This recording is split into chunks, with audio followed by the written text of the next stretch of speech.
जय हिंद दोस्तों, मैं हूं भाग्यराज। आप सभी का स्वागत करता हूं इलेक्ट्रिकल के एमसीक्यू सेक्शन के नेक्स्ट पार्ट पे। अब तक हमने 17-18 लेक्चर को काउंट कर लिया है। आप इसको देखेंगे, आपको मैं बहुत सारे क्वेश्चन करा दूंगा। 20 लेक्चर तक आते आते हम करीब ना नहीं भी तो 1000 से 1500 क्वेश्चन तो हम ऐसे ही कर लेंगे, ठीक है ना। तो बार बार मेरे ऑब्जेक्टिव्स को जरूर देखिए, ये आपको डायरेक्ट पेपर में हेल्प करेंगे बेटा, इसका मैं गारंटी लेता हूँ।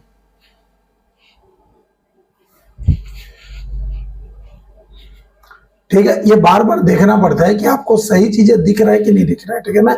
अगर मैं यहां से जाता हूं देखने तो समझ जाया करिए कि मैं देख रहा हूं, ठीक है ना। चलिए नेक्स्ट हम लोग चालू करते हैं बिना किसी देरी के पेपर नंबर 10 को। आप देखिए यहां पर लिखा है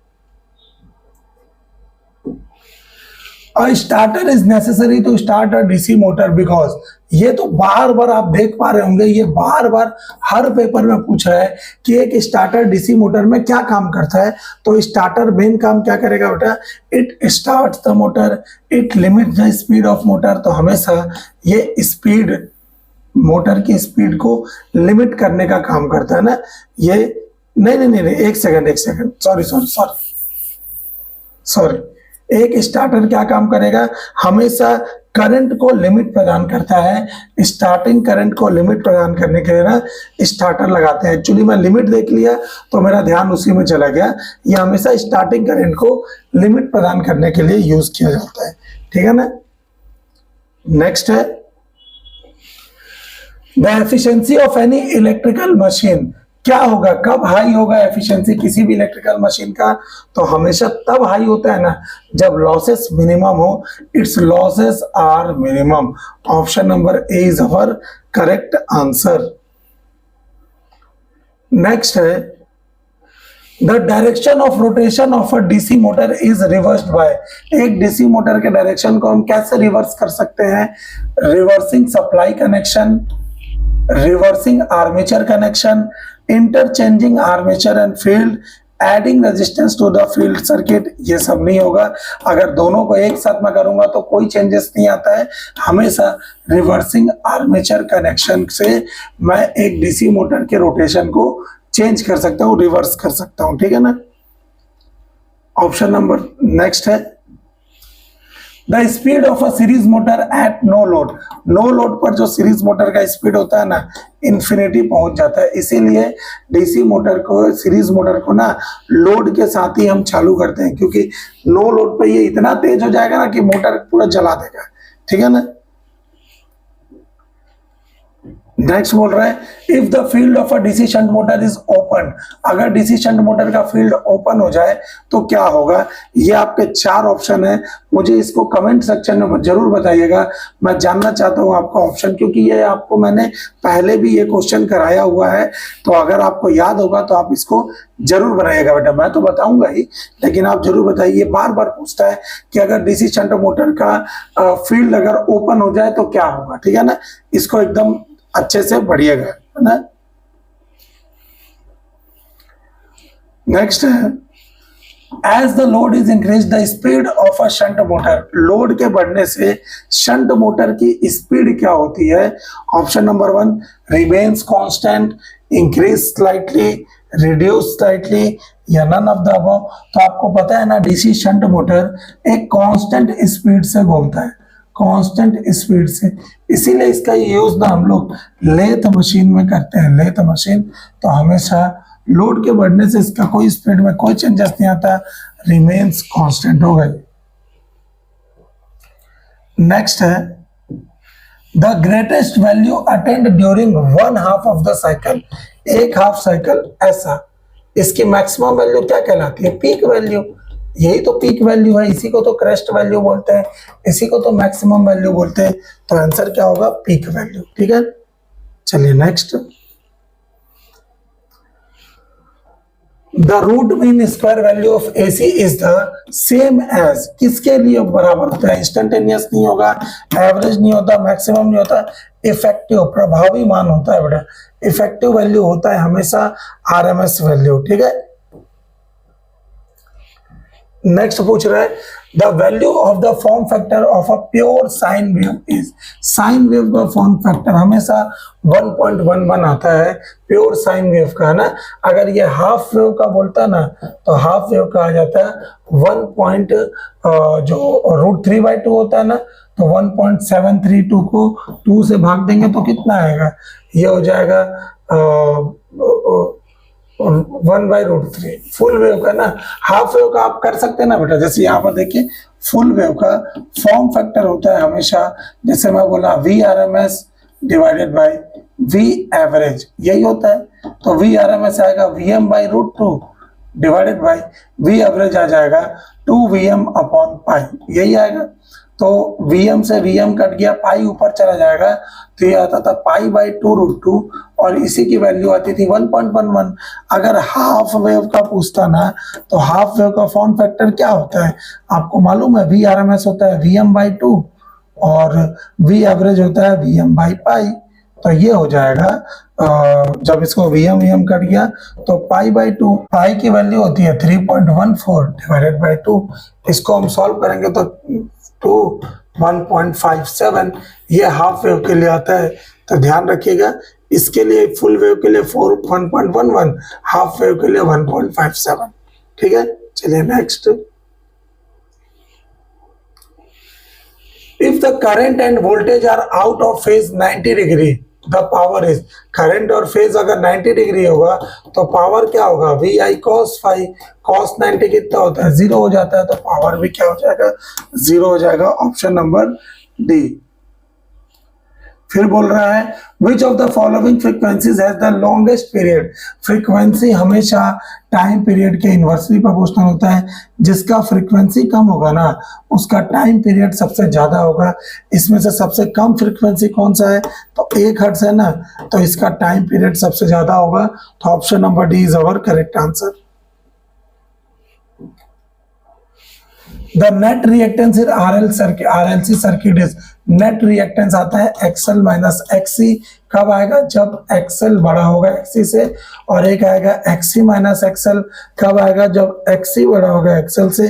क्योंकि यहाँ कोई ऑप्शन में नहीं है तो हम हमेशा XL माइनस XC को ही बड़ा रखेंगे। ठीक है ना, option number B. Next question है the formula for the resonant frequency is.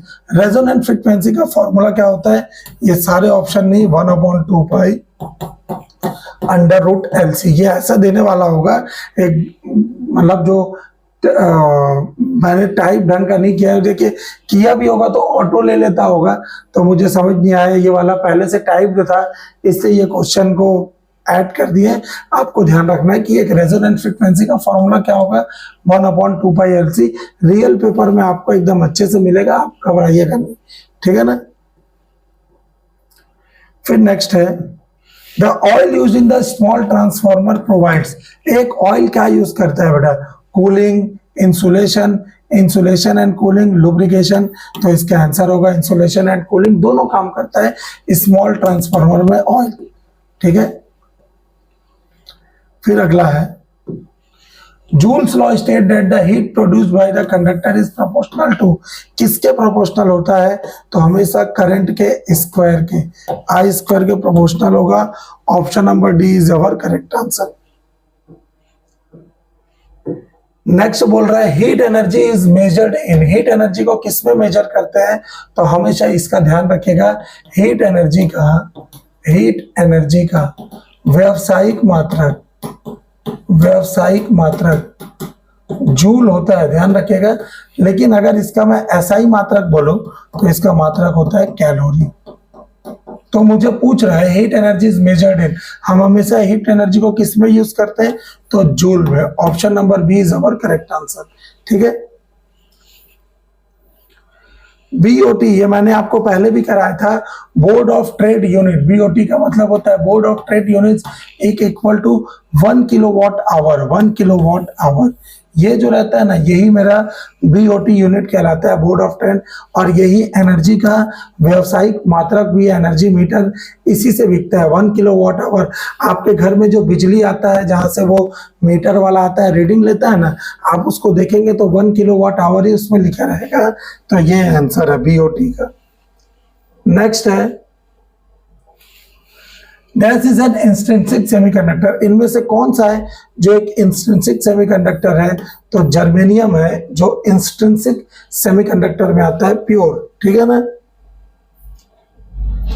फिर बोल रहा है zener diode are generally operated. कैसा जेनर डायोड यूज करता है? तो हमेशा रिवर्स बायस मोड में जेनर डायोड को बनाता ही ऐसा है, ये इस टाइप का रहता है, जेड इस टाइप का बनता है, इसको बनाता ही ऐसा है कि ये रिवर्स बायस में क्या करे, काम कर सके। अगला क्वेश्चन है the material used for making fuse wire. ये तो इतना सिंपल है, इसको तो मैं बताऊंगा नहीं बेटा, ये आप खुद ही बता सकते हैं। निकल होता है, कोबाल्ट होता है, टिन होता है कि एल्यूमिनियम होता है फ्यूज वायर के लिए? आप मुझे बता दीजिएगा कमेंट सेक्शन में, ये तो आपको आराम से पता ही होगा। The commutator of a DC motor, DC motor का कम्यूटेटर क्या काम करता है बेटा? Acts as a sliding contact, नहीं। Reverse the current in the internal circuit, ये हो सकता है reverse the current in the load circuit, नहीं, internal circuit. Option number B is our correct answer. AC को डीसी, डीसी को AC, सुने ना। नेक्स्ट है the core of a transformer is made of. Transformer के कोर को किससे बनाते हैं? सिलिकॉन स्टील के लेमिनेशन से बनाते हैं, ताकि एडी करंट लॉस क्या कर सके, रिड्यूस कर सके, ठीक है ना। तो option number D is our correct answer. Next है the type of winding used in the single phase shell type transformer. तो शेल टाइप ट्रांसफार्मर को हमेशा हम लोग एक प्रकार का, इसमें सैंडविच टाइप की वाइंडिंग कहलाती है, तो सैंडविच वाइंडिंग भी कहा जाता है। ध्यान रखिएगा, सैंडविच टाइप की winding. Option number B is our correct answer. Cylindrical type जो रहता है ना, ये कोर टाइप ट्रांसफार्मर होता है, कोर टाइप ट्रांसफार्मर, ठीक है। चलिए next, the dielectric strength of a transformer should be 30 kV direct. 30 kV dielectric strength हमेशा ऑयल का होता है, तो ट्रांसफार्मर ऑयल का जो डाइलेक्ट्रिक करंट होता है 30 kV होता है। फिर लिखा है power in a three phase delta system. Three phase delta system का ये जो होता है √3 VL IL cos phi होता है, लेकिन डेल्टा सिस्टम का जैसी बात करता है ना, तो डेल्टा में क्या होता है, ध्यान रखिएगा, VL बराबर V फेस होता है और IL बराबर √3 I फेस होता है। ये VL की जगह V फेस रखता हूं, ये VL की जगह V फेस रख के देखते हैं, √3 VL की जगह V फेस रख देते हैं, इंटू IL की जगह √3 I फेस रख देते हैं, cos phi। तो यहां से √3 और √3 का product 3 V phase I phase cos phi, ये अपना सही आंसर होगा। 3 V phase I phase cos phi, this is option number B is our correct answer, ठीक है। पावर को मैंने आपको बहुत बार बताया है और ये कोई बहुत वो नहीं है।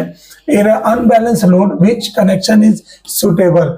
अनबैलेंस लोड के लिए कौन सा कनेक्शन सबसे बेस्ट होता है? तो 3 फेज या 3 वायर स्टार कनेक्शन हमारे लिए सबसे बेस्ट होता है, ठीक है, अनबैलेंस के लिए। नेक्स्ट बोल रहा है what is the minimum number of wattmeter required to measure unbalance power factor for 3 phase system. एक अनबैलेंस पावर सिस्टम 3 फेज के लिए कितने वॉटमीटर चाहिए रहेगा? तो 3 वॉटमीटर सबसे बेस्ट होता है। हालांकि n-1 होता है हमेशा, जितने फेज होते हैं उससे एक कम वॉटमीटर होता है, क्योंकि ये अनबैलेंस्ड है ना, तो अनबैलेंस के लिए हमेशा 3 वॉटमीटर सबसे बेस्ट होगा, ठीक है ना। फिर अगला क्वेश्चन है ट्रांसफार्मर और रेटेड इन। ट्रांसफार्मर की रेटिंग किस में रहती है? केवीए में रहती है। किलोवाट क्या रहेगा? मोटर का रहेगा। केवी तो वोल्टेज का रहता है, आपको पता है वोल्टेज का हो रहता है। KWH होता है energy meter, energy meter, kilowatt hour. तो केवीए में अल्टरनेटर का भी यूनिट केवीए में ही होता है, मतलब यूनिट नहीं बोल सकते, रेटिंग बोलते हैं। अल्टरनेटर की रेटिंग भी केवीए में ही होती है, ठीक है ना।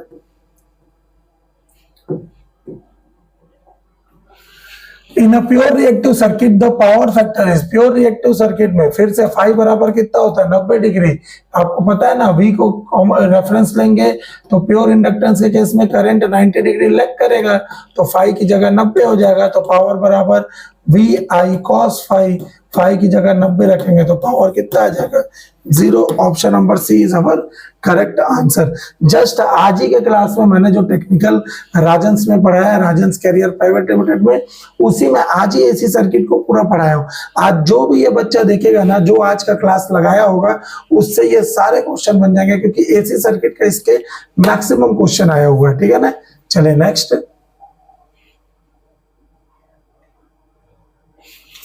The power factor of an incandescent bulb is, एक इनकैंडेसेंट लैंप का पावर फैक्टर कितना होता है, तो यूनिटी।